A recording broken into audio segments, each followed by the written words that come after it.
es analista internacional de la Nación Más, economista, es administrador y contador público, máster en controladoría y competencias humanas, es escritor, es conferencista, también profesor universitario y piloto de avión. Y en sus momentos libres también se define como cantante y entusiasta crónico. Buenas noches, Gustavo, ¿cómo estás? ¿Qué tal? Buenas noches, gracias por la invitación, un gusto estar aquí con ustedes. No, nosotros te agradecemos que, bueno, hayas aceptado la invitación a este espacio, así que también para nosotros realmente es, que nos puedas nutrir de tu visión internacional y con tu experiencia también en estos momentos muy álgidos que estamos viviendo en nuestro país y que queremos pronto, digamos, terminar con estas situaciones que si bien hace años que estamos, parece un poco que nos cuesta revertir. Bueno, estamos hoy en un momento donde hay un juicio con la vicepresidenta que está también en cuestión. Eh, Gustavo, yo te hago una pregunta, ¿no? Ya que vos estás también radicado en Brasil Ujú. y que incluso se ha señalado, se ha tomado como que hay una similitud en comparar a Cristina con Lula de Brasil en el tema este de la condena. ¿Cuál es tu opinión? No, las diferencias son muy grandes. Primero te cuento las coincidencias, que no son muchas, pero que tienen que ver con el enfoque ideológico que se le da al aspecto de la corrupción. O sea, robaron, pero todo es un invento de la prensa y que se denominó en lawfare como que es un invento judicial a partir de cuestiones periodísticas. Lo cierto es que en los dos países existieron arrepentidos. En el caso brasileño se devolvió a las arcas públicas 3.000 millones de dólares y nadie devuelve lo que es suyo. Un gerente de Petrobras, para darse una idea, devolvió 98 millones de dólares. Y estamos hablando de un gerente, no estamos hablando de un director de Petrobras. De ahí para arriba, imagínate lo que había. El concepto del robo era muy parecido. Era a partir de obra pública, con sobreprecios. En el caso brasileño era un poco más elitizado, inclusive porque las obras de las constructoras en el exterior se terminaban todas con recurso público. Las obras de las mismas constructoras en la parte doméstica, en Brasil, en su interior, algunas no se terminaban, bien a la usanza argentina. En el caso de Lula da Silva, la justicia brasileña fue mucho más rápida, tanto que tanto Cristina como Lula fueron denunciados en mayo y junio del 2016. Lula tuvo tercera instancia confirmada, con sentencia condenatoria, con cumplimiento de pena efectiva, y como existe la ley de la ficha limpia, en el momento que él fue sentenciado con segunda instancia, él perdía el derecho de presentarse como candidato.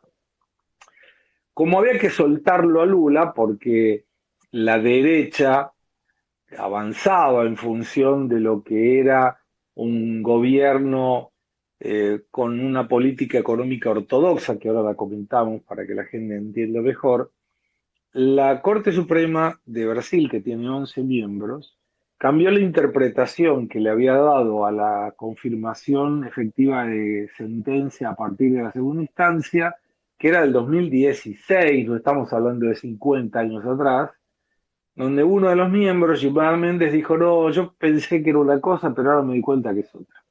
Cambió la metodología y fue liberado Lula con 4.000 presos más, entre ellos asesinos, pedófilos, estafadores, homicidas, narcotraficantes, de todo.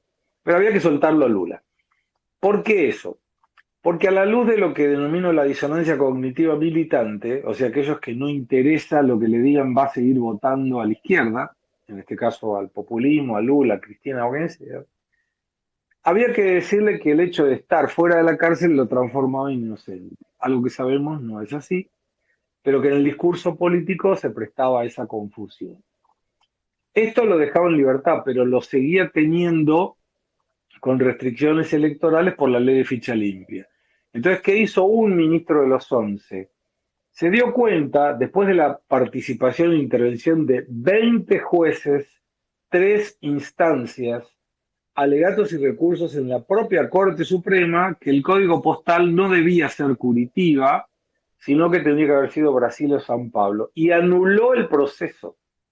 Al anular el proceso, debía comenzarse todo de vuelta.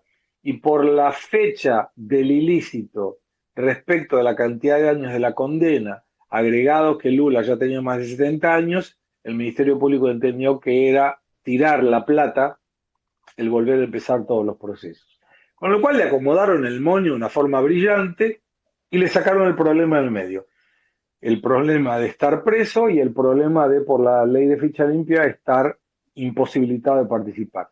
Y eso fue lo que le permitió a Lula participar ahora de las elecciones como candidato. ¿Qué es la vinculación con Cristina Fernández? Yo en lo personal no creo que vaya presa, aunque haya la condena eventualmente sentenciándola, por la edad y porque en Argentina la condena llevaría a una necesidad de todas las instancias, y hasta que llegue a la Corte Suprema ya estamos todos grandecitos, digámoslo. Pero me parece que está piola el sentido. Primero, la devolución de los valores, porque es una característica del populismo jactarse la defensa de los pobres, no siendo pobres los dirigentes. Y por otro lado, la posibilidad de que esto le genere un problema penal a los hijos de Cristina. Y esto puede ser un punto de inflexión, ¿no? En decir, siempre el delito y la corrupción pública en Argentina garpaba y era buen negocio y ahora de repente no tanto. Y para finalizar, el alegato que hace Cristina hoy en las redes sociales claramente no mostró que era inocente o desmintió o contrapuso su opinión a las pruebas, sino que más le echó la culpa a otros, como siempre, pero no retiró su responsabilidad de las acciones. Claro, sí, es así, muy, muy claro lo que, cómo lo ves vos, Gustavo. Y en esto que, bueno, vos citaste el lofer, ¿no? Que entonces, ¿habría que elegir lofer o maniobras turbias en la adjudicación de obras públicas? Y bueno, aclaro para nuestra audiencia que esto del lofer es por el discurso que dio Cristina, apelando a la moral superior de su adversario, ¿sí? Que bueno, esto se utiliza, este término, lo que también resulta, digamos, bastante repugnante porque se invoca al adversario, pero se tiene la menor intención de que Cristina se sujete a estos parámetros éticos. Sí. Entonces, vos si tuvieras que decir, ¿no? Hay que elegir los o las maniobras turbias que se dieron en la adjudicación de obras públicas. No, yo creo que hubo corrupción claramente, y esto lo explica una cuenta muy simple. Yo estoy seguro que ninguno de los que nos está escuchando en este momento consiguió una recuperación patrimonial en 10 años del 12.000% en el caso de Lázaro Báez y 46.000% en el caso de la empresa de Lázaro Báez. Por más exitoso que uno pueda hacer, a pesar de que el histórico le juega en contra, porque durante mucho tiempo fue empleado de un banco y nada más que eso, Lázaro Báez consiguió lo que consiguió gracias a la cobertura política del matrimonio de Kirchner. Esto es innegable. No hay como no ver eso. Alguien, no sé, para cualquiera de nosotros comprar algo es un esfuerzo. Imagínate comprar una capacidad geográfica equivalente a 20 veces la ciudad de Buenos Aires. Es decir, no es posible en un mundo aún de libre mercado y capitalista y lo que sea, ni que intentaras el oro en polvo nuevamente tendrías ese éxito empresarial.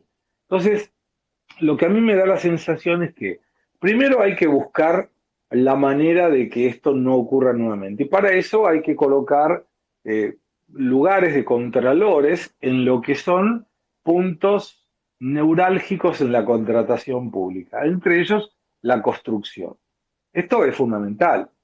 El otro hecho que se presta a la corrupción y que tiene una explicación bastante simple en la contraprueba es el manejo de las empresas estatales.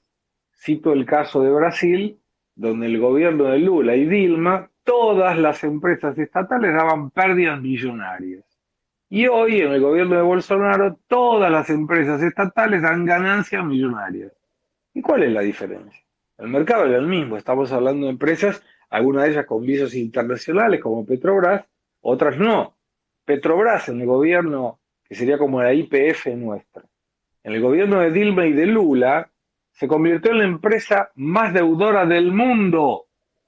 ¿Y eso Mm. qué generaba? ¿Y por qué? Porque había joda, claramente había joda. Entonces, me da la sensación de que la cuestión del dinero, del recurso público, hay que tener más contralores.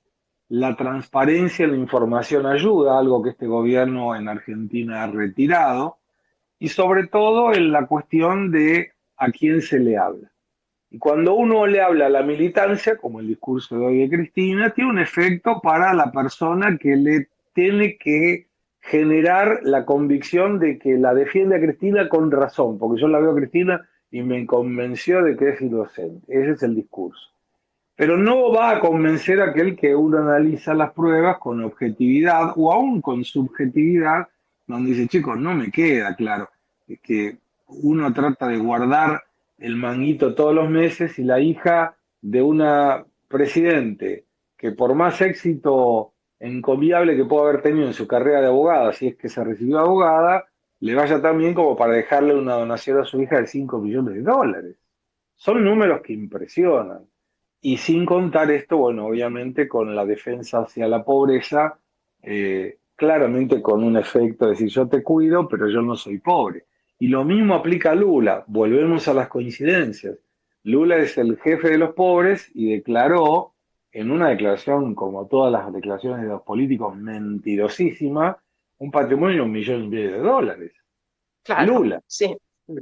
¿Cómo puede ser? Y Bolsonaro, que es el libre capitalista, tiene una declaración de 500.000 dólares. Entonces, hay algo que lo cierra en la cuenta del populismo y en la defensoría de la pobreza, ¿no? Claro, exacto.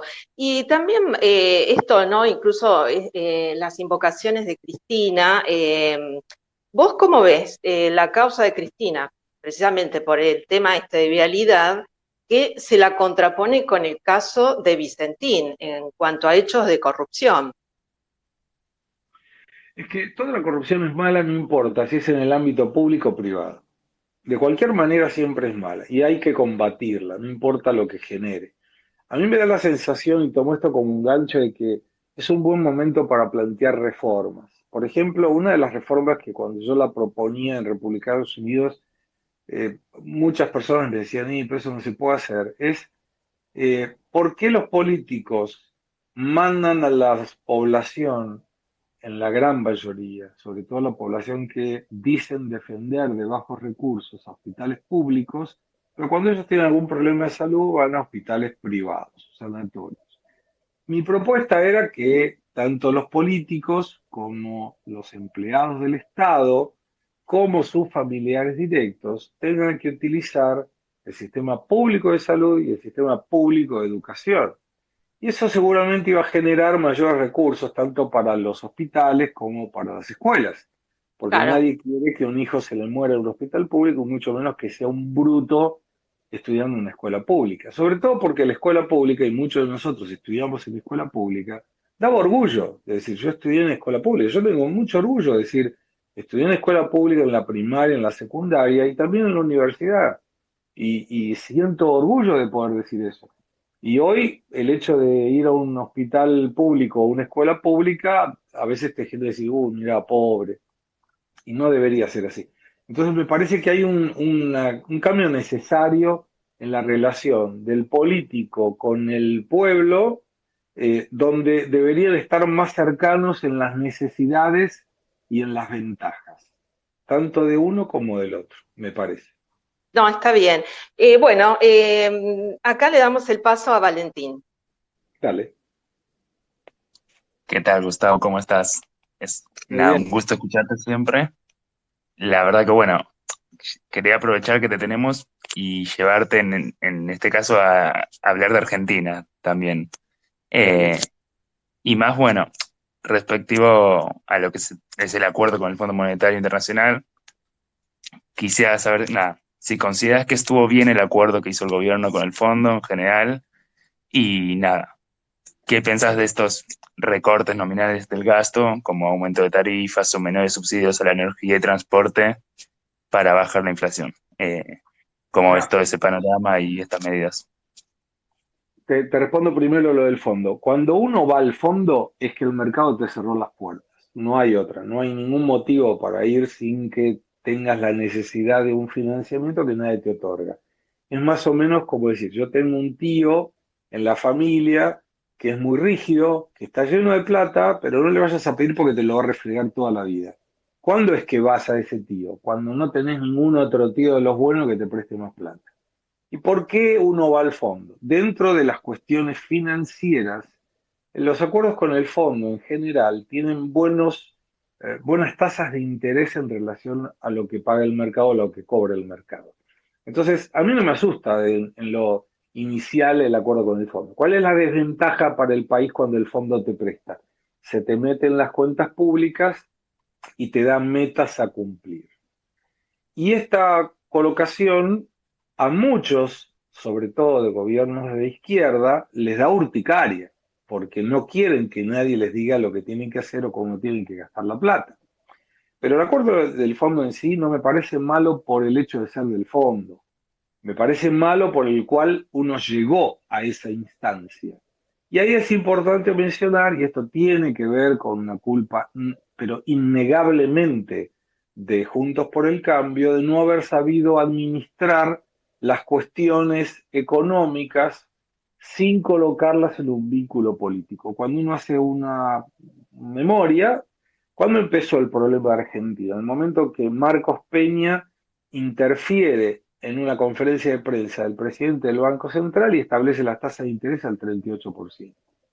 Y eso no es una atribución del Poder Ejecutivo. Y ahí el gobierno cometió el error de darle un mensaje al mercado financiero local e internacional diciendo, el que manda acá es el gobierno y no el Banco Central. Y el Banco Central necesariamente tiene que tener autonomía para poder determinar política monetaria y política fiscal con un solo objetivo, mantener el valor intrínseco de la moneda, que hacía parte de la Carta Orgánica del Banco Central, y controlar la inflación.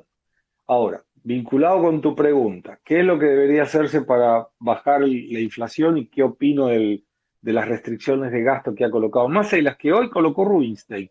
Muy parecidas en algunos casos a las que propuso Ricardo López Murphy cuando fue parte del Ministerio de Economía y duró 15 días precisamente porque dijo que había que hacer lo que había que hacer.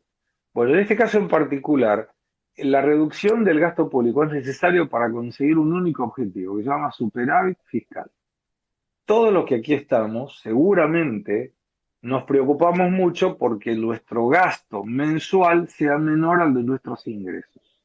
Y cuando esporádicamente hay un gasto superior al de nuestros ingresos, juntamos a la familia y le decimos, chicos, paguen la luz, vamos a cuidar, vamos a tener que cambiar el programa, del plan de pago de la televisión de cable, o no vamos más a trabajar con el auto, o se acabaron finales de semana de salir a comer afuera. O sea, uno se ajusta, restringe su gasto para equilibrar las cuentas nuevamente. Estoy seguro que todos los del gobierno, Massa, Fernández, todos los que están ahí, hacen eso en su casa. Mi pregunta es, ¿por qué no lo hacen en el gobierno? Y la respuesta es fácil. Es el gorro frigio, no es la plata de ellos, es la plata nuestra, la de todos, la de nadie. Entonces, la especulación de ahí, ¿cuál es? Gastemos, total, alguien paga. Cuando uno no tiene déficit fiscal, contrariamente tiene superávit fiscal, es que el gobierno recauda más de lo que le gasta. Y es buen ejemplo de lo que está ocurriendo en Brasil. El gobierno brasileño, cuando entró, Bolsonaro, repitiendo la esencia de Massa, dijo hay que volar los ñoquis de la cámpora. Y voló 40.000 cargos comisionados de cualquier partido, no importaba de dónde fuera. Inclusive de su propio partido también había que volar. Se fue jubilando gente de la planta permanente, no la recompusieron a la misma velocidad que la gente se jubilaba. Cortó la pauta publicitaria de todas las emisoras y todos los diarios. Dijo, si yo le tengo que contar a la gente lo que el gobierno hace es porque no se da cuenta, porque no lo sintió. Con lo cual no tiene ningún efecto hacerlo. Volemos la pauta publicitaria. Y en función de eso fue consiguiendo una reducción del gasto público, obtiene el superávit fiscal, y como el gobierno no es una empresa que distribuye ganancia, lo que hace con el superávit fiscal, y él lo dijo, es justicia social a todos por igual, bajo los impuestos. Bajó los impuestos de los combustibles a cero, y los combustibles bajaron en el mes de julio 15%, en lo que va al mes de agosto 5,18%. Cuando vos tenés una reducción del costo del combustible, te baja el gasto logístico, que es el segundo costo fuera del costo de producción. Y a partir de ahí, la gente, cualquiera, empieza a tener un poder adquisitivo mayor. Le sobra plata para comprar otra cosa, para ir a comer afuera. Eso genera oferta de servicios y de productos, que demanda contratar mano de obra. Al contratar mano de obra hay más gente que consume, con lo cual se expande la actividad económica y es necesario producir más. Y el gobierno vuelve a recaudar más a pesar de que bajó los impuestos. Como vuelve a recaudar más, bajan más los impuestos. Y entras en un círculo virtuoso, que es lo que está ocurriendo con Brasil, que tuvo deflación en julio y que muy probablemente tendrá deflación en agosto de nuevo.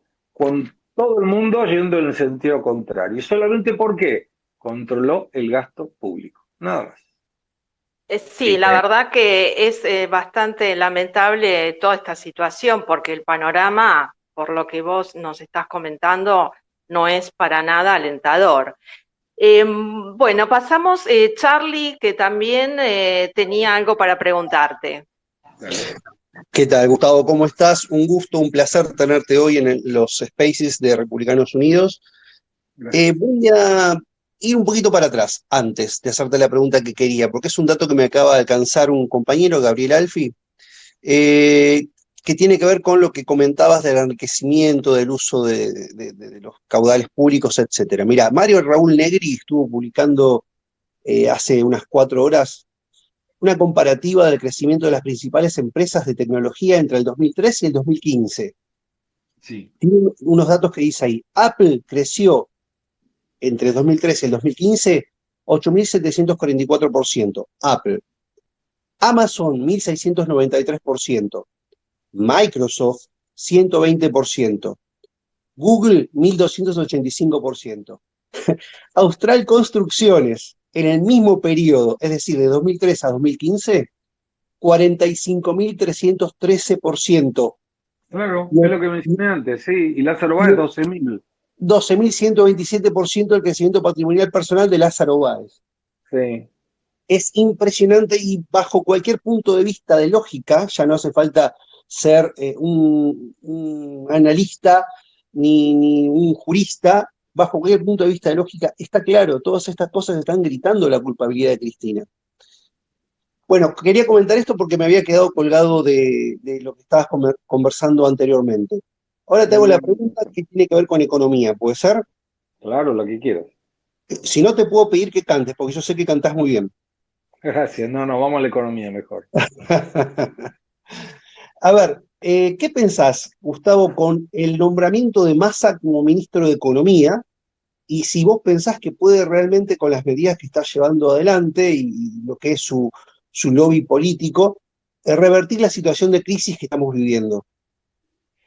Mira, hice un video hace poco tiempo hablando de eso y voy a tomar el ejemplo del video para traerlo aquí a la reunión. Imaginemos que Argentina es como un auto de carrera de rally. Vos tenés dos tripulantes, un navegador y un piloto. En el caso del navegador, debería ser Alberto Fernández y el piloto, en este caso en particular, el ministro de Economía. Pero la navegadora era otra, no era Fernández. Fernández lo ponía a limpiar el auto. La navegadora es Cristina Fernández. Y Guzmán, mi exministro, miró la ruta a través de lo que era el GPS y dijo, no, vamos a pegar un palo contra un paredón, yo no voy a dejar mi nombre colocado en esta piña, me bajo. Ahí dijeron, che, necesitamos otro piloto. Entonces pusieron en fila un montón de candidatos y ahí dijeron, bueno, el candidato que quiera pilotear este avión, de este auto, que dé un paso adelante. Todos dieron un paso hacia atrás, menos Batakis. Y viste el estilo de los tres chiflados. Todo paso para atrás, quedó Batakis sola. Bueno, la sentaron a Batakis a manejar el auto. no sabían ni cómo hacer los cambios. Duró 15 días, vuela Bataki. Che, necesitamos un piloto nuevo. Bueno, ¿quién está? Massa. Bueno, llamalo Massa. Dice, ¿pero Massa es piloto? No, no, dice, Massa es confitero. Y pero esto es un auto rally. Bueno, no importa, porque vos fíjate que en general vos ponés para ministro de Economía a alguien que moderadamente entienda de economía. Bueno, Tal en este cual, caso básico. no entiende de economía, pero no importa. Ahora, ¿él va a resolver el problema? No, no sabe ni cómo se prende el auto. El problema no está en el piloto, está en que si no cambian la navegadora, el palo está igual asegurado, no importa quién maneje el coche. Y fíjate vos que en el caso de Sergio Massa en particular, yo les hago una pregunta a los que nos están escuchando. ¿Ustedes harían una cirugía delicada con alguien que tiene amistad con los cirujanos pero que no estudió medicina? Y la respuesta sería no. ¿Irían a vivir a un departamento en un piso alto construido por el hijo de un ingeniero que no estudió ingeniería? Seguramente no. Entonces la pregunta es, ¿por qué meten en el Ministerio de Economía a alguien que no sabe de economía? Y ahí podría decir, no, bueno, lo que pasa es que él tiene contactos políticos y va a buscar guita y va a conseguir guita y tiene buena llegada con el Congreso y qué sé yo. El señor Massa no está para desactivar la bomba, está para estirar la mecha. Y era la única posibilidad, y esto se lo escuché decir a Fernández Díaz de Radio Mitre y me pareció excelente definición. El único objetivo que tiene Massa es tratar de llegar con la mayor dignidad posible para ser un candidato natural. Por eso tuvo que unir al Ministerio de Producción, porque en el Ministerio de Producción estaba otro de los precandidatos que era Scioli. Entonces había que desaparecer con la competencia y quedar como única opción. Si le sale moderadamente bien, como todos los otros tienen una imagen negativa del demonio, el único que quedaba con potencialidad de candidatura era él. Si le salía mal, o si le sale mal, ¿qué es lo que puede ocurrir? Nada para él, porque ya no iba a ser candidato antes. Entonces, desde lo político es correcto la jugada de Massa. Desde lo económico me parece una catástrofe porque no entiende nada. Es el Sí, candidato de Groucho Marx, ¿no? Es decir, yo tengo estos principios y si no le gusta tengo estos otros. Es una cosa así.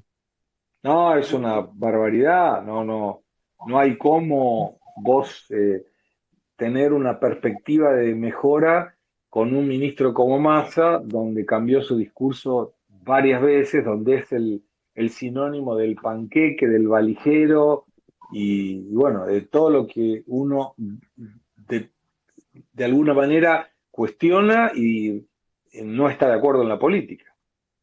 y Gustavo, ¿vos pensás que hay hipocresía entonces de parte del gobierno que por un lado te dicen defensores de los trabajadores, pero por otro aparecen con este ajuste que es bastante grande? Pero el ajuste no tiene otra forma de hacerse que no sea para ecuacionar los gastos. No tienen forma. No se hace populismo sin plata. Y no hay más plata. Y el problema es que cuando vos acomodaste a un montón de gente y la acostumbraste a depender del Estado y a no trabajar por sí, la única forma es consiguiendo más plata. Cuando vos tenés un déficit fiscal crónico, como el de Argentina, y esto es muy claro de ver, o sea, todos los países que han resuelto su déficit fiscal le está yendo bien, los que no lo han resuelto le está yendo mal. Entonces ahí tenés el principal problema a corregir. El problema es que en el caso argentino, que tenemos un montón de recursos por todos lados naturales, se ha hecho un lío tan grande, una mezcolanza tan grande en lo económico, que hay que seguir con este modelo que claramente no dio ningún resultado, para apoyar la cuestión de lo que es la base de la pirámide, la base de apoyo del peronismo, del populismo, que es la gente pobre, sin educación y acostumbrada a la inflación, que es lo que yo denomino el PBI populista. Pobres, brutos e inflacionados. Y al decir bruto no es peyorativo, el ser bruto es quien tiene ignorancia sobre algunos temas o aplica la fuerza bruta. Entonces, en el momento que vos decís, bueno, ¿cómo hago para arreglar todo esto? Y en el caso actual de la Argentina, no hay plata más para dónde sacar, porque si emitís moneda generás inflación, nadie te compraría títulos de la deuda pública y no hay cómo agregar más carga tributaria, la única que funcionaría es bajar el gasto. Y al bajar el gasto le va a generar un problema muy serio interno, pero no tienen opción. Cuando el peronismo te hace un ajuste es que todas las otras opciones ya no funcionaron. Claro, o sea que como que este gobierno se pensó más a la izquierda de lo que en realidad estarían sus votantes, ¿no? Me refiero a que forzaron un izquierdismo más de lo que tienen o de lo que hacen. ¿Vos cómo lo ves? El problema no está en la ideología. A mí el tema de la izquierda y la derecha no me agrada mucho, porque si alguno de los que aquí nos escucha toca algún instrumento, y voy a tomar el ejemplo del piano, si vos tocas con la mano izquierda solamente, la música, el sonido, la melodía, no es completa. Si tocas con la derecha, tampoco es completa. Si vos tocas con las dos manos, ahí es donde surge el sonido maravilloso del instrumento. En la política pasa lo mismo. Me da la sensación de que si uno no tiene la posibilidad de tocar con las dos manos, nunca el resultado es completo. En el caso de un gobierno de derecha, el foco está en una economía denominada ortodoxa. Cuidado del gasto público, apertura económica, libre mercado, evitar los cepos. Todas las cuestiones que para nosotros, quienes tenemos alguna noción de la economía, nos suena algo bastante lógico. ¿Qué es lo que hacemos en nuestra casa, en nuestra empresa? Y por eso nos va relativamente bien o nos va encausadamente bien. Cuando vos tomás ese ejemplo de un gobierno de derecha, es imposible que un gobierno de derecha descuide la cuestión de la izquierda, que es la ayuda social. Pero debería ser una ayuda social focada en dos principales pilares. Uno, contrapartida, educación, habilidades, algo. Tenés que estudiar algo para no depender toda la vida del Estado. Y segundo, plazo determinado de vencimiento. Yo te voy a ayudar, pero te voy a ayudar por un plazo determinado. Mientras tanto, tenés que estudiar para que cuando se termine el plazo vos estés listo para ir al mercado. Y fíjate vos que en otros países, vuelvo a tomar el ejemplo de Brasil, que lo conozco en detalles, la ayuda social no te permite vivir del Estado, te permite que con la ayuda del Estado vos consigas, junto con alguna actividad, aún de la economía informal, llegar a fin de mes. No te es suficiente para comer, para alquilar o mucho menos para comprar teléfonos y zapatillas y demás con lo que te da la ayuda del Estado. Y en todo caso tiene plazo de vencimiento. Voy a dar el ejemplo ahora. Bolsonaro, gobierno de derecha, utilizó esta cuestión de la ayuda social de la izquierda para atender las necesidades de taxistas. Son 330.000, 900.000 camioneros autónomos. Plazo de vencimiento, fin de año. ¡Pum! Se terminó. No es que van a agarrar esto por el resto de la vida, porque eso genera, y doy este número y concluyo en este punto, que vos tengas una carga tan grande para el sector privado que es imposible de mantener. En el año 2001, 2002, en la crisis de Argentina, teníamos 2.500.000 empresarios empleados del Estado, municipal, provincial, nacional, poder ejecutivo, legislativo y poder judicial. Tenías 2 millones de personas que recibían algún tipo de ayuda social y 5.800.000 personas registradas en empleo formal. 20 años después, en este año 2022, tenés 4,5 millones de empleados públicos, o sea, casi el doble, en las tres esferas, en los tres poderes. Tenés 20 millones a 22 millones de alguna ayuda social y 5.800.000 personas registradas en la economía formal. El número no te cierra jamás, nunca te cierra el número. Cuando vos Gustavo, le diste el derecho a alguien que reciba algo sin contrapartida del Estado, lo toma como algo que debe hacer por el resto de la vida. Y el problema mayor va a ser cuando esa gente se quiera jubilar. Sí, decime. tocamos, bueno, primero que nada, buenas noches a todos. Mi nombre es Matías. Gustavo, esta es la segunda vez que tengo el placer de hablar con vos. La primera fue cuando era un recién afiliado allá por 2020. Eh, Tengo una pregunta para hacer y es que hemos tocado tantas aristas sobre la actualidad argentina, las consideraciones sobre masa, el aumento de lo que es el gasto público y demás. Como analista internacional, yo entiendo que estás en contacto permanentemente con gente ahí, con analistas de Brasil. Mi pregunta es, ¿cómo nos ven allá? ¿Cómo ven el panorama de la Argentina? ¿Cómo ven la actualidad? ¿Cómo ven el futuro? Si ven un futuro, digamos, promisorio, si ven un futuro estancado, ¿cómo nos ven? No nos ven. Y ese es el principal problema. Cuando uno es insignificante, es el peor de los mundos, porque si uno fuera significante, pero con problemas, la gente se preocuparía por nuestros problemas y diría, a ver, ¿cómo se puede arreglar? Qué mal, qué lástima me da. Pero para el gran mundo de afuera de la Argentina, somos un caso perdido. Dejamos de estar en las primeras planas, dejamos de estar en las prioridades de cualquier otro gobierno. Nos ven como diciendo, pobres los argentinos, qué lindo era cuando íbamos a Buenos Aires y en los subtes la gente leía, porque era una característica del argentino, la lectura. Qué lindo era cuando íbamos a la Avenida Santa Fe o Corrientes y en la cantidad tan grande de librerías que había. La ciudad de Buenos Aires es una de las ciudades con más librerías en el mundo. Y hoy un chico de 13 años tiene el sueño de poder leer y escribir y interpretar un texto. A los 13 años ya debería saber leer de sobra, bien. Entonces, hemos perdido el radar del mundo. Hoy la única observación que hacen es la generación de la pobreza, la corrupción, los gobiernos sin sentido, el cepo cambiario, el tener una una cantidad enorme de perspectivas en el sector agropecuario, donde hace unos años atrás era Argentina el granero del mundo y Brasil era la industria de América Latina. Bueno, hoy no somos ni la industria ni el granero ni nada. Entonces, es muy feo ver en Brasil, en cualquier otro país, que hemos perdido la referencia. Hoy no somos más referencia. La única referencia es la negativa. Mira, Cuba en 1950 hizo la revolución. Venezuela la está siguiendo a Cuba, Argentina la sigue a Venezuela, Chile eventualmente podrá seguir a Argentina. O sea, somos el mal ejemplo. Y no están en la perspectiva de nadie, como acá tampoco, mucho menos en el exterior, que se ven las cosas con un poquito más de visión objetiva, de decir, yo veo el futuro argentino mejor. Desde que mantenga el populismo, nunca el futuro podrá ser mejor.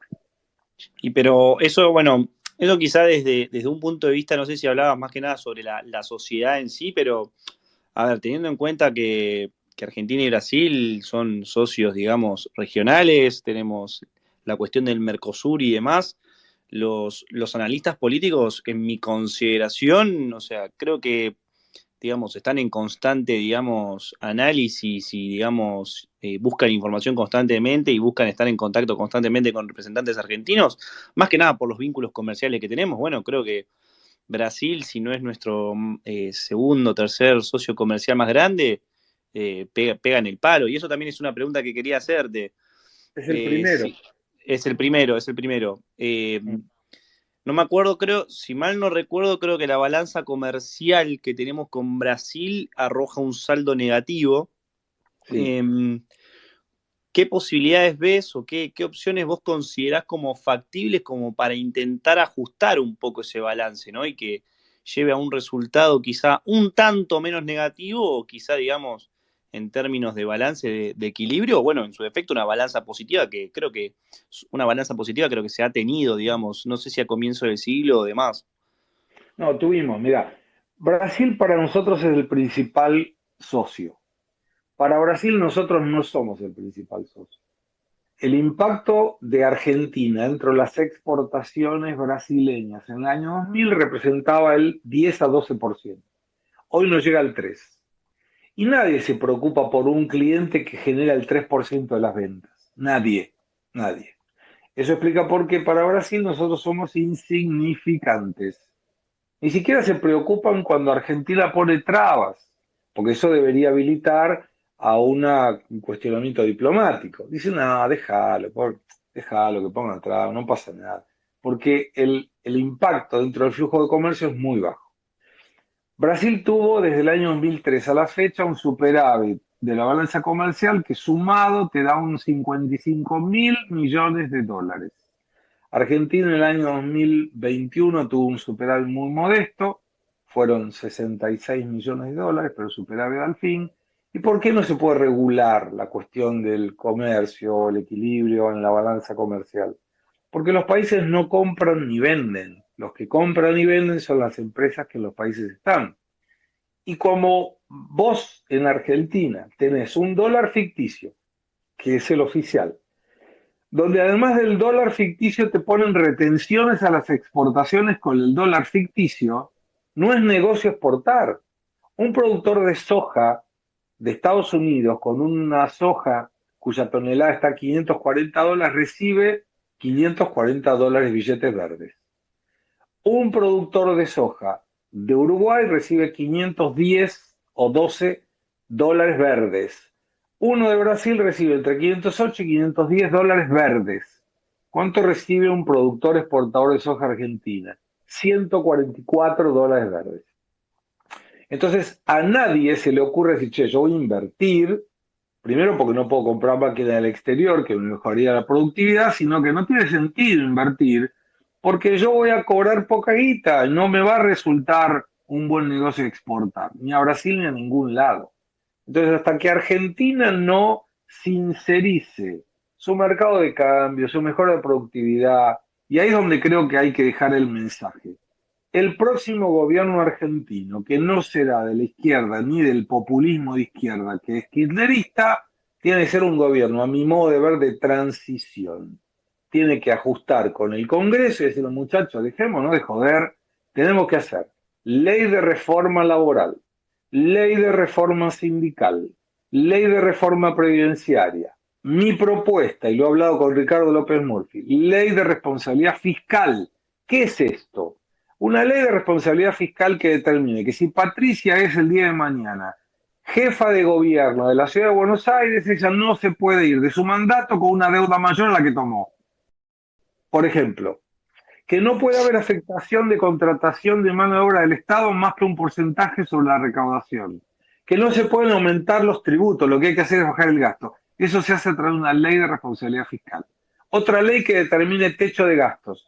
El gasto presupuestario de cualquier país, provincia o municipalidad tiene que ser el gasto del año anterior más la inflación del periodo con un techo determinado, por ejemplo. Entonces, esa cuestión va a generar un problema muy serio para la imagen del próximo presidente. Pero si el próximo presidente, en vez de mirar las estructuras que deben ser cambiadas, mira la imagen, Argentina va a seguir siendo la misma porquería que hoy es ante los ojos del mundo. Si queremos cambiar el futuro, tenemos que empezar por cambiar el presente. Y para cambiar el presente hay que cambiar y hacer reformas estructurales. Y eso lo tiene que hacer el próximo gobierno. No importa quién es el presidente, no importa de qué partido es necesario hacerlo, porque si no vamos a estar de acá a 20 años hablando de los mismos problemas que hoy. La verdad Bueno, que Gustavo. sí, muy... Perdón, sí, Patricia, Mati. si quieres agregar algo. Sí. No, decía, Gustavo, todo lo que comentás, muy cierto, que bueno, la pasta dental es de Brasil, sin desmerecer que Brasil es un país bellísimo, que la verdad que nos gusta ir a vacacionar, pero el calzado también, la industria del calzado argentino también ha sufrido toda la invasión del calzado de Brasil. Pero bueno, será una reforma, como vos bien lo planteaste, para el próximo gobierno. Y tanto también que hablas de cambiar el futuro, vamos a dar paso al siguiente tema, que es el éxodo de los jóvenes. Vos hablaste de lo que es el trabajo, hablaste de las reformas laborales que hacen falta hacer acá realmente. Y voy a recibir a nuestros dos invitados, Matías, que bueno, ya estuvo hablando contigo recién, Matías Marini, recientemente recibido de Relaciones Internacionales y Ciencias Políticas, tiene 23 años, y también nuestro invitado en la noche de hoy es Leandro Servi, que estudió comunicación y actualmente trabaja en una empresa como analista de marketing y tiene 28 años. Bueno, trajimos a ellos dos, Matías, porque se recibió recién, es un chico bastante joven, con esto de que muchos jóvenes se están yendo del país porque no encuentran ninguna, digamos, ninguna proyección, ninguna posibilidad. Y Leandro estuvo trabajando en Estados Unidos el año pasado, se fue también por el tema laboral, entonces, bueno, ambos dos nos van a contar sus experiencias, cómo es irse a trabajar afuera, en el exterior, para los que quieran hacerlo. Así que bueno, Leandro, ¿cómo estás? ¿Qué tal, Patricia? Buenas noches, ¿cómo estás? Un placer escucharte y un placer escuchar también a Gustavo. Tan interesante charlas y preguntas. Y Gustavo, bueno, también su experiencia se fue de Argentina y vive en Brasil actualmente. Entonces también que nos cuente cómo ve ese tema del éxodo de los jóvenes, su experiencia, de cómo es vivir en Brasil. Así que bueno, Matías, vos te recibiste hace poco. Contame si estás trabajando, cómo ves la situación, cuál es tu proyección en Sí, Argentina. antes que nada, Patricia, voy a hacer una salvedad, que es un error mío, al cual yo te lo comuniqué. Yo Ah. soy, o sea, hace poco me recibí en Relaciones Internacionales en la UCA y ahora estoy estudiando Ciencias Políticas. No Ah, es que me recibí también en Ciencias Políticas, es un error mío de comunicación, de no hay cómo problema. te escribí yo. Eso, bueno, es una cuestión importante. Actualmente Bueno, estoy en una pasantía, en una práctica profesional, es en un foro intergubernamental que es la conferencia de La Haya sobre Derecho Internacional Privado.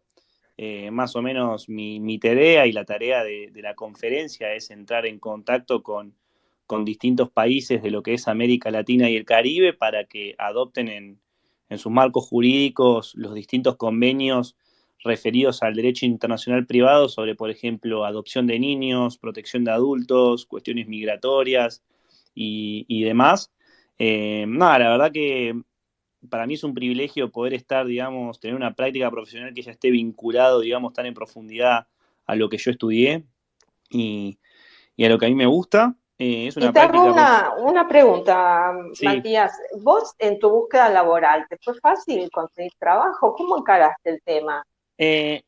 no fue para nada fácil, no fue para nada fácil. Es más, esta oportunidad que tuve de poder entrar a esta práctica es, por así decirlo, cayó del cielo. Yo en un momento tenía ya creado un LinkedIn, por ejemplo, pero nunca le había dado mucha importancia hasta que, bueno, en el último tiempo, digamos, estuve completando mi perfil, buscando distintas ofertas y demás.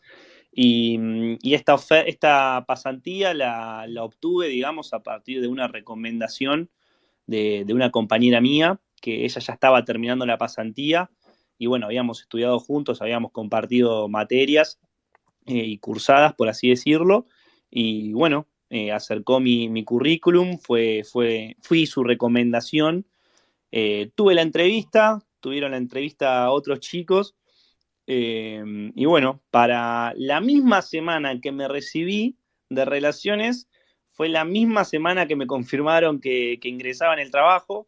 Primero me confirmaron el ingreso, después yo tuve que hacer lo mío con recibirme, así que fue una semana, Un regalo, qué bueno. creo que si no fue de las mejores semanas de mis 23 años de vida, pegan el palo porque, digamos, fue como todo muy Buenísimo. seguido y la verdad que fue algo muy lindo que, bueno, pude coronar de la mejor manera, que fue, bueno, saliendo de rendir el examen oral con el aprobado bajo el brazo y, bueno, festejando, ¿no? Con Bárbara. mi familia y amigos.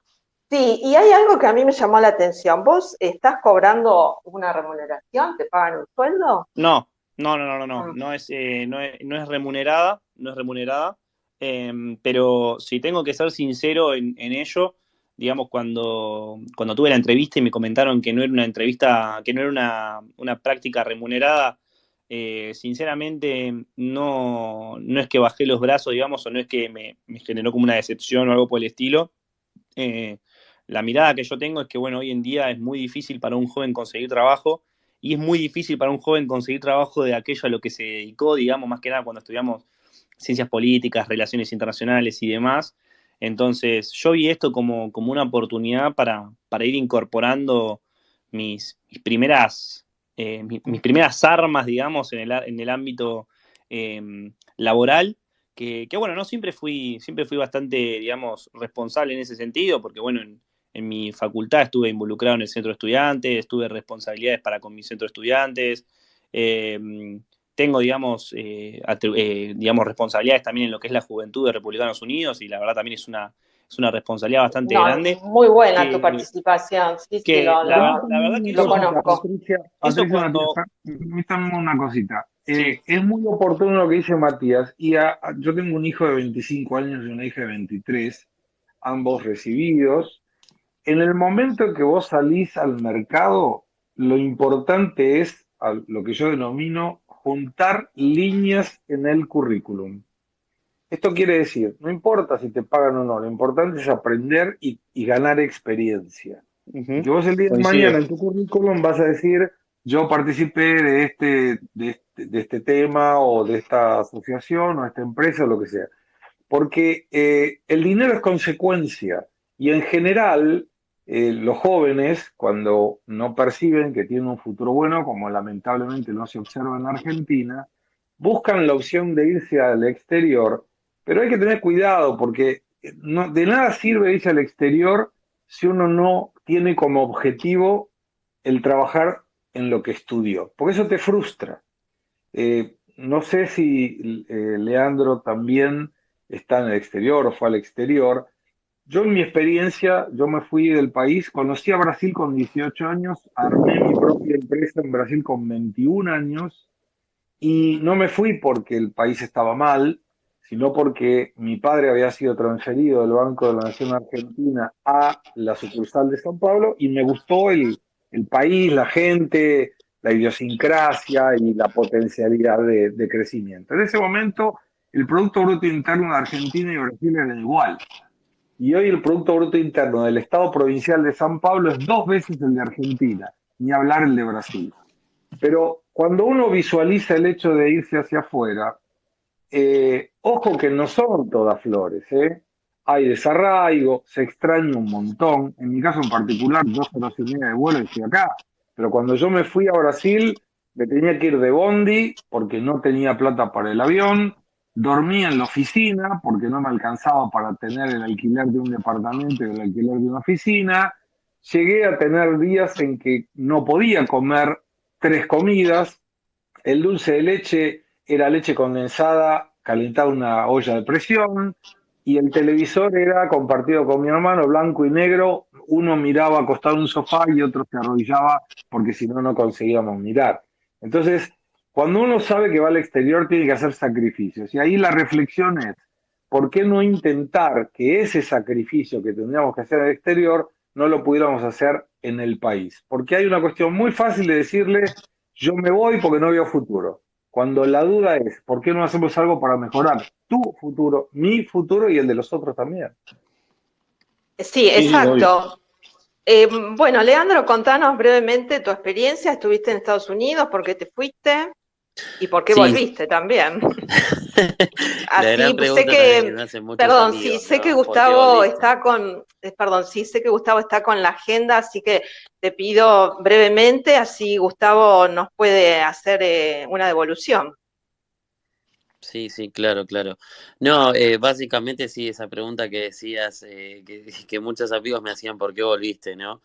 Yo tuve la oportunidad de ir a Estados Unidos a trabajar. La verdad que, como decías vos, Gustavo, no tuve la oportunidad de trabajar en algo que yo quería, pero la verdad que no puedo quejarme porque la verdad que en sí me pareció divertido y nada, salió de la realidad que yo venía. Yo estudié comunicación social, es muy difícil conseguir trabajo acá, así como decía Matías, es muy frustrante, me costó muchísimo.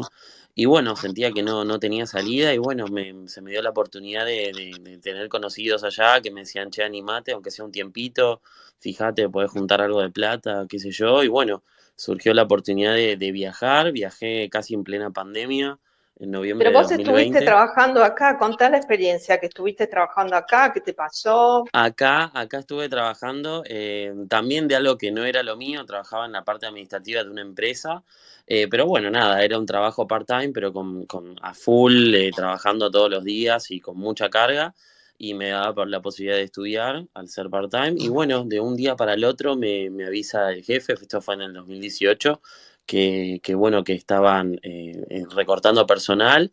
Y bueno, resulta que quedo despedido, ¿no? Después de un año, no por una cuestión, digamos, de mala, de haber tenido una mala, haber hecho algo malo, sino simplemente por una cuestión operativa. Pero bueno, lo más gracioso es que después me entero de que en mi lugar pusieron a una persona oriunda de Venezuela. Con la que, bueno, después me enteré de que, bueno, obviamente se le pagaba mucho menos y en condiciones más precarias laborales, ¿no? Entonces eso fue la verdad muy frustrante para mí porque a pesar de que yo seguía adelante y seguí estudiando, nada, uno está en su país y te sentís literal extranjero porque decís cómo puede ser de que, no sé, me quitan la oportunidad de seguir trabajando por ahí por otra persona que nada, solamente por el simple hecho de pagarle menos o de no pagarle directamente en blanco, uno se queda sin trabajo y es terrible nada, ser joven y no poder trabajar, ¿no? Vos, Gustavo, hablabas de las reformas laborales. ¿Cómo ves estas precarizaciones? ¿Cuál sería tu visión, o de acuerdo a lo que está contando Leandro? Bueno, la ley de reforma laboral prevé precisamente que no haya precarización y que la gente trabaje con todas las exigencias que correspondan hacia las empresas y los derechos hacia el trabajador. Pero permítanme mostrar una visión diferente a esta que menciona Leandro, que tiene lógica, por supuesto. Es decir, yo estoy trabajando en un lugar, me echan para contratar a alguien que gana menos que yo. Mi pregunta sería la siguiente. Leandro, vos estás trabajando en cualquier lugar y te pagan 100.000 pesos, ponele. Viene la competencia y te ofrece 200.000. ¿Vos te irías o te quedarías?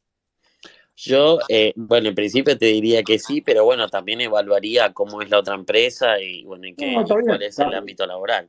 La evaluación se hace seguramente, pero muy probablemente vos cambiarías a igualdad de condiciones por una empresa que te pague más. Eso es lo mismo que cualquier empresario observa cuando tiene que bajar costos. Si el rendimiento de una persona que exige menos sueldo por las mismas atribuciones de competencia, y debemos reconocer que han venido muchos venezolanos con un caudal académico muy interesante y con Por un valor supuesto. más bajo, es una cuestión para reflexionar, de decir, no es que hay un problema. El empresario en ese momento observó una posibilidad de reducir el costo sacando a alguien que no había estudiado, de repente eso, como era tu caso, para poner a alguien que a lo mejor sí lo había estudiado y le salía más barato. Lo de la precarización lo abomino, si no había derechos laborales garantizados, está pésimamente mal. Pero hay que tener cuidado con esas cuestiones, es decir, no, a uno lo sacaron porque pusieron otro más barato, porque si a nosotros nos proponen un sueldo mayor, nos vamos también. O sea, cada uno defiende su posibilidad de crecimiento de la mejor manera posible. Lo que sí creo, y me parece importante evaluar, es que en todos los casos, cuando uno piensa en irse, debe evaluar todo. No es solamente la posibilidad de ganar más, de irse a otro país, de cambiar un poco de aire, que está bueno, una cuestión de seguridad y demás. Les aseguro, por estar hace 40 años en el exterior, que cuando uno está en el exterior extraña mucho el país, mucho. Cuando vos vas a un 25 de mayo al consulado argentino y escuchás el himno, te emocionás, querés siempre ver de qué manera podés hacer para ayudar a tu país, aunque estés lejos. Mirás las cosas de una visión un poco diferente, no sé si mejor o peor, diferente, y siempre estás pensando cómo podés hacer para volver. Y esto lo digo con conocimiento de causa. Yo ahora estoy prácticamente mitad de mi tiempo en Argentina y mitad de mi tiempo en Brasil. Y siempre miro qué forma puedo hacer para regresar a Argentina. Y no porque entienda que puedo estar mejor acá. Seguramente no estaría mejor en Argentina de lo que estoy en Brasil. Pero se llevan la sangre. La nacionalidad no se resigna. No hay un documento que te diga que dejaste de ser argentino, porque nacimos acá y defenderemos a nuestro país siempre. Por eso es importante entender, y yo tomo una frase de Philippe Destouch, que dice, los ausentes nunca tendrán razón. Para yo involucrarme en las cuestiones argentinas, si yo lo hago desde Brasil, es facilista. Si yo lo hago desde acá, estoy involucrado en el problema y puedo buscar una solución. Entonces, aquellos que nos escuchan y tienen ganas de irse al exterior, adelante. Pero siempre piensen de qué manera podemos crecer en el exterior para volver a nuestro país y devolverlo a nuestro país todo lo que de alguna manera, aún con todas las crisis y con todos los problemas, nuestro país nos dio. Porque si yo consigo hoy tener éxito en otro país, es gracias a la educación que yo recibí en mi país, que es Argentina. Gustavo, ¿qué tal? Tanto tiempo. Te hago una consulta. Viste que los videos que realizás, de los cuales yo me reconozco como consumidor, me gustan mucho, siempre me parecen muy graciosos y ocurrentes, y es lindo lo que contás también, los terminás con una frase. Yo te cuento todo esto porque aún estamos a tiempo. Sí. Me gustaría que, tomado de esa frase, terminemos tu tiempo porque sé que tenés una agenda bastante apretada y acordada. Chicos, ¿alguno tiene el micrófono abierto? Por favor, ¿lo podría cerrar? Ahí va. Ahí está. Me gustaría que puedas cerrar este espacio, este tiempo, que te agradecemos muchísimo junto con Patricia, con todos los que estamos acá de Republicanos escuchándote muy atentamente, que cierres con un mensaje esperanzador para esta juventud que hoy nos está acompañando. Mira, yo empecé con el Aún estamos a tiempo y de hecho está registrado, inclusive es el título de mi próximo libro y es el título de una conferencia que voy a dar el martes 30 a la mañana en el Hotel Pestana, en Carlos Pellegrini 877, y que es una actividad remunerada, pueden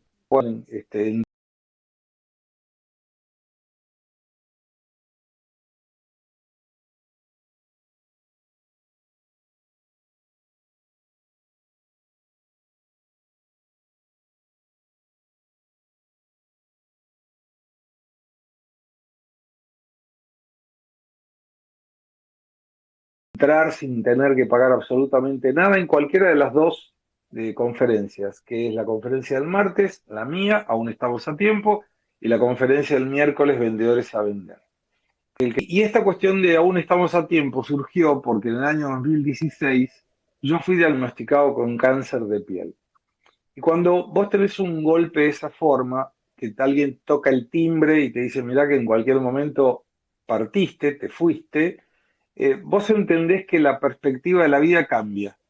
Es como que mirás las cosas de otra forma, con inmediatez en algunas cosas, con valorización de algunos gestos o algunas palabras en otra, y perdés un poco el filtro de cuidarte con lo que decís, porque vas a decir lo que pensás, al que le guste bien, al que no le guste, problema de él, siempre por supuesto de una manera educada, como debe ser, pero el aún estamos a tiempo busca esa reflexión. Es decir, estamos a tiempo de todo lo que uno quiera. Y soy prueba de eso. Estamos a tiempo de vivir. Estamos a tiempo de cambiar. Estamos a tiempo de trabajar. Estamos a tiempo de generar una perspectiva diferente. Y lo que busco con esa frase, con el libro y con la conferencia, es mostrarles, sobre todo a los jóvenes, que aún estamos a tiempo de mejorar el país, de mejorar nuestra realidad y de explicar, y lo hago en la conferencia que daré el martes, por qué en el mismo país, en la misma región, con los mismos indicadores, con la misma problemática, hay gente que le va bien y hay gente que le va mal. ¿Qué es lo que hace la gente que le va bien, que no hace la gente que le va mal, y por eso justifica en la culpa al gobierno su fracaso, y el otro que tiene suerte? Ni el que le va bien tiene suerte, ni el que le va mal es por culpa de otro. Es analizar qué es lo que estamos haciendo de una forma inadecuada para adaptarnos al futuro que viene, que es un futuro totalmente diferente al que tenemos hoy. Y cierro con dos estudios. Uno es de la Universidad de Barcelona, que dice que de acá a 10 años el 50% de los trabajos que hoy conocemos no existirá más. Y el otro es del Banco Mundial, que dice que el 78% de los chicos menores a 10 años va a trabajar en empleos que aún no fueron inventados. En esa temática aún estamos a tiempo. Y por eso digo siempre eso. No importa la realidad, no importa los palos que tengamos que recibir, no importa lo cruel que sea el día de hoy. Siempre estamos a tiempo de que mañana sea mejor, pero depende solamente de nosotros. Excelente, Gustavo. Y el aún estamos a tiempo también implica hacer las cosas diferentes, ¿no? Aprovecho esta ocasión para invitarlos a todos los oyentes a participar en política. ¿Por qué es importante participar en política? Porque es la única manera de cambiar la realidad que estamos viviendo. En el partido que a ustedes mejor los represente, sea Republicanos Unidos, que todos somos Republicanos Unidos, la verdad es que estamos orgullosos de integrar este partido, con mucha gente valiosísima como Gustavo, como María Eugenia Telerico, Franco Rinaldi, un montón, bueno, los legisladores que tenemos, Ricardo López Murphy, Marina Quienas, Roberto García Moritán. La verdad es que somos un equipo muy, muy integrado, que nos comunicamos mucho y es muy importante como personas sentirse contenido y poder trabajar con gente tan idónea para poder cambiar las cosas. Si no es Republicanos Unidos, los invito a que se acerquen a cualquier partido, el que mejor los represente, el PRO, el ARI, el que mejor los represente. Lo importante es tratar de poner un granito de arena más para poder cambiar esta realidad del país que estamos viviendo. Y la única manera, además de, obviamente, que también es importante charlar con el vecino en la cola del supermercado, tuitear, Instagram, etcétera, también es importante acercarse para conocer la gente que estamos votando. Es importante que conozcamos a quienes estamos votando, a quienes les estamos dando ese cheque que nunca puede ser en blanco, porque debe ser para que nos representen en el Congreso. Por eso los invito a que participen en política y en este caso, si quieren en Republicanos Unidos, me encantaría, pueden hacerlo a través de afiliate.republicanosunidos.com.ar. Muchísimas gracias, Patricia. Bueno, también un reconocimiento y un agradecimiento a la Comuna 11, especialmente a Betty Aguiar, que colaboró en la producción de este space. Y bueno, Gustavo, agradecerte también. Te digo, Patricia fue la que me convenció. Para aquellos que no saben, es mi madre. Pero me decía, le digo, mamá, a esta hora para mí es medio complicado. No, pero vos tenés que participar. Y vos sabés que la mamá manda. Entonces, bueno, vamos, dale, adelante. Y además, debo reconocer, cualquier cosa por la Comuna 11 para mí es un privilegio. Soy de Devoto, nací en Devoto, me crié en Devoto, estudié en Devoto y pretendo morir en Devoto. Así que aguante la Comuna 11.